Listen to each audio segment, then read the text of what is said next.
जो बरतरफ करे उन टीवी तारीख से चीफ कंजर्वेटर रियाज अहमद वगन उन ऑफिस से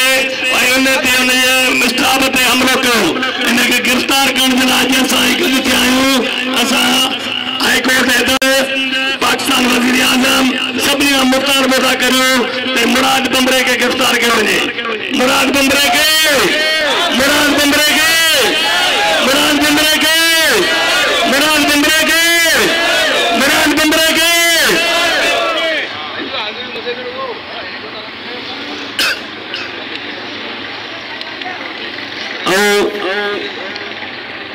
न्याल चाटे कर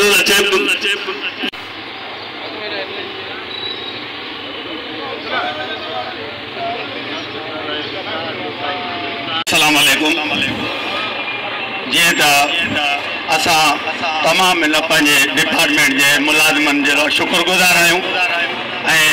असा इन वक्त थोड़ो जज्बात में अची एतरो कुछ भी चऊं था। असा रिक्वेस्ट कंदासीं साईं पहिरियों नंबर तो मीडिया वारन के तो असांजो हक़ जो आवाज़ जेको आहे उहो असांजो मथे पुॼायो। मथे अलाह ॿुधंदो पर हेठि असांजा ऑफिसर चीफ कंजर्वेटर रियाज अहमद वगन साहब ते हमलो थियो आहे। हाणे असां जनाब बिलावल सरदारी साहब के रिक्वेस्ट कंदासीं बार बार रिक्वेस्ट कंदासीं बिलावल साहब बेनज़ीर मुहतरमा जी शहादत जो कसम थई त असांजे ऑफिसरनि ते ज़ुल्म थो थिए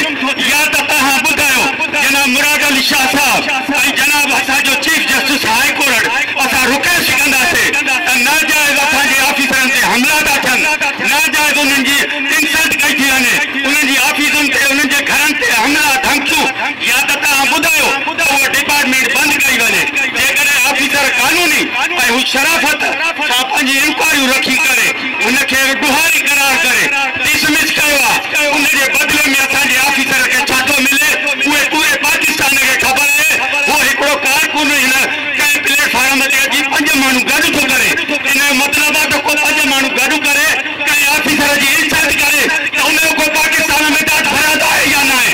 असां हक़ जो नारो असांखे ख़ुदा जो कसम आहे असांखे ऑफिसर चवंदा असां पंहिंजे खून जो सिर जो कुर्बानो ॾींदासीं। असांजा हक़ हक़ी ऐं सचा ऑफिसर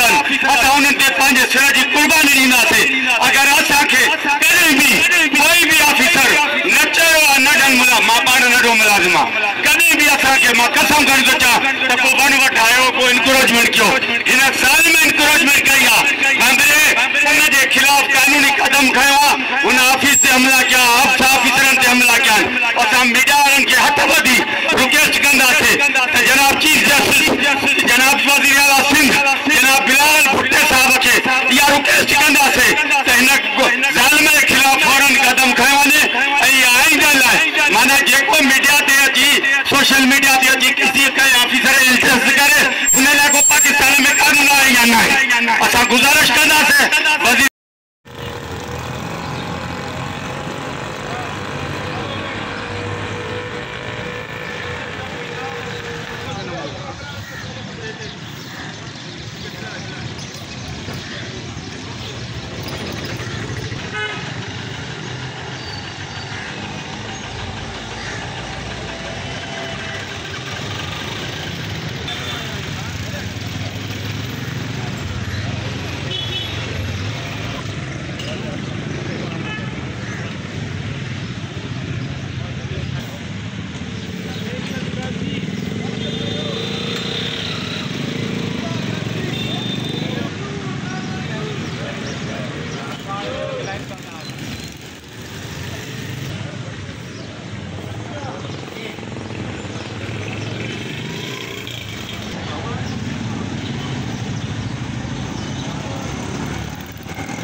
मुराद बंबरो जो फॉरेस्ट डिपार्टमेंट में बरतरफ थियल है उन दी करी जो उन वण वटाया जिन जे लाइ इनकारी ते वो इनकारी जी हैसियत ते रियाज़ अहमद वगड़ उन जी ऑफिस ते उन ते उन गॾु थिया आहियूं असां मुराद बंबरे के